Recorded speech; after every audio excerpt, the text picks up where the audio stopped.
Top 3 things apprentices need to learn to be great in the trades. And as you see, I've got a special guest in the house. I've got Tony from PHCC, Virginia. Here's the cool thing about it. I was an instructor in the union. Tony's an instructor in PHCC. Tony, what is the number one thing that you think apprentices need to learn from the beginning to make them great tradespeople? I think right off the bat, the first thing that they need to learn is to not be afraid to ask questions and try new things. I mean, getting your voice out there and trying something is more important than anything else. A lot of us plumbers went through the it's my way or the highway, right? You had to use your own stuff. I joke with my students. I've heard that a lot. My own students, I tell them I only use pipe wrenches, and they use channel out. They joke me about it, but I learned this is what you use, and that's all I use, and I'm stuck in that. There are a lot of ways to do plumbing. There are a lot of brilliant ways to do it.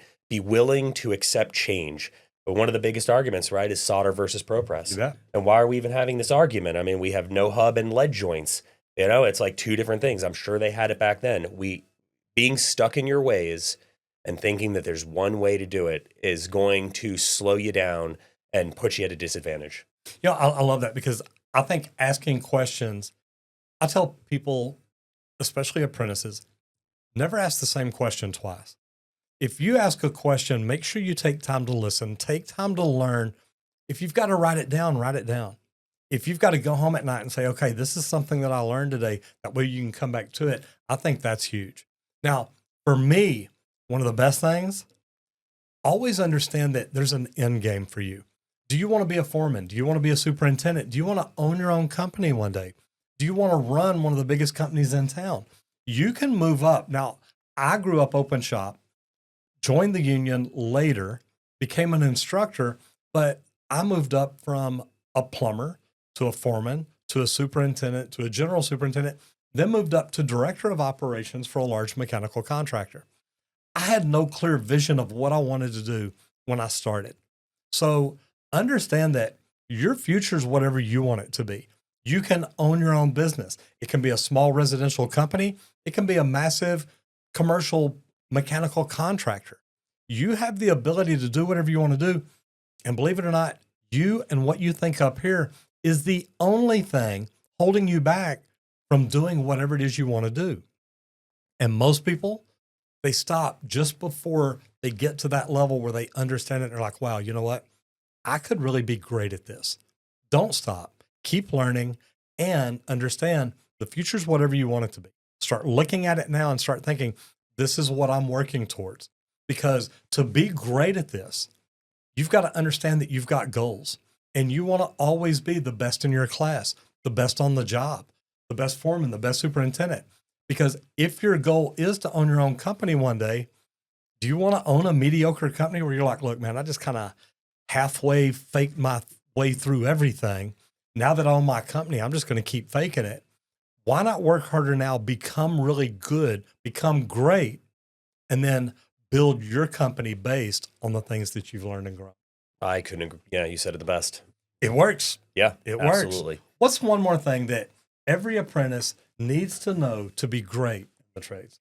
All right, the last thing, I do this in my class. My guys, my year fours, I set up our year 4 final exam as the hardest possible plumbing test I could make. All right, it mimics Virginia State Code exam. So I mean, everything. I had all the guidelines, all of it, but I made it as difficult as you could ever do. And the reason I did that was because failure is the greatest teacher you will ever have if you can handle it. And it is really important to know where your shortcomings are so that you can get better. Now, I asked one time one of the companies that I teach their guys, I said, hey, how's it going? Oh, well, they love you, Bertolino. They think you're the greatest and stuff. Well, Paul, it's not really about that. I need to know what I can do better, or I will only ever be as good as I am now. I mean, we hear it in sports, right? Even if you're playing basketball, you want to play with guys that are better than you because you will meet their skill level opposed to playing with the people you're beating all the time and you remain right where you're at. So understand that failure is not a big deal. It is not the end of the world. as long as you look at yourself in the mirror and go, you know what, I'm going to do this differently next time, and I will not fail at this again. I tell my guys at our company, I expect you to make mistakes. I don't expect you to do it 3 times in a row. Yeah. Same thing, you know what I mean? But it's like, as long as you're looking for, I can't fault you for that. Your growth is important, and you need opposition to do that. You know, I love that. And I'm a lead AP, and it's a hard exam. I remember studying for it, and I actually postponed it because I knew I wasn't ready. So I postponed it one time on like the Tuesday after Memorial Day or Labor Day. Took off that Friday, so I'm studying Friday, Saturday, Sunday, and Monday to go take a test on 8 o'clock Tuesday morning. You get all these practice exams, you study them, you do really good.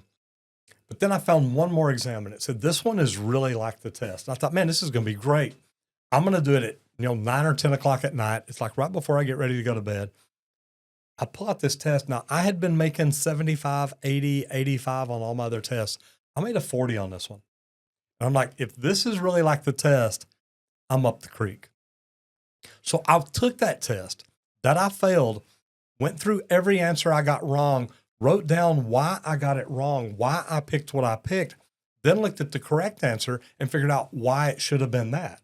That way it made sense to me. You learn from your failures. I wasn't learning anything by passing the exams. I knew that I was doing okay. But to get in and take a test where you fail and you're like, I've got a test in the morning at 8 o'clock, 12 hours away, 10 hours away. And I ended up staying up till 2 o'clock studying, went to bed for 3 hours, got up at 5, studied all that again, went and took my test and passed. So you can learn from your failures. One other big thing is if you want to be a great apprentice, a great foreman, a great superintendent, anything above where you're at right now, be open to learn and never stop learning. Most tradespeople, and I hate to say this, once we get our license, we stop learning. We get in the trade, we become a plumber, and it's like, leave me alone. I'm a plumber. Let me go plumb. Never stop learning. There's new things out there to learn. Maybe it's leadership. Maybe it's management. Maybe it's communication styles. What kind of things can you learn to help you grow and become better? And to me, one of the most important things is emotional intelligence. Learn how to look at people and understand them and how to communicate with them. Things like that'll help. Tony, take just a second. Tell everybody who you are and what you do. My name is Tony Bertolino. I own Rob Bertolino Plumbing and Heating with my brother in Virginia. We work out of the Virginia Beach area. I also teach the apprenticeship course through Virginia, and I have 145 students there, and I'm Zone 2 Director for the PHCC National Organization. So I work with our professional organization to do advocacy, education, and leadership for plumbers all over the country. Well, thank you for everything you do for the plumbing industry, plumbing and HVAC industry. How can people learn more about PHCC? If you want to learn more about the PHCC, go to their website, which is www.phccweb.org.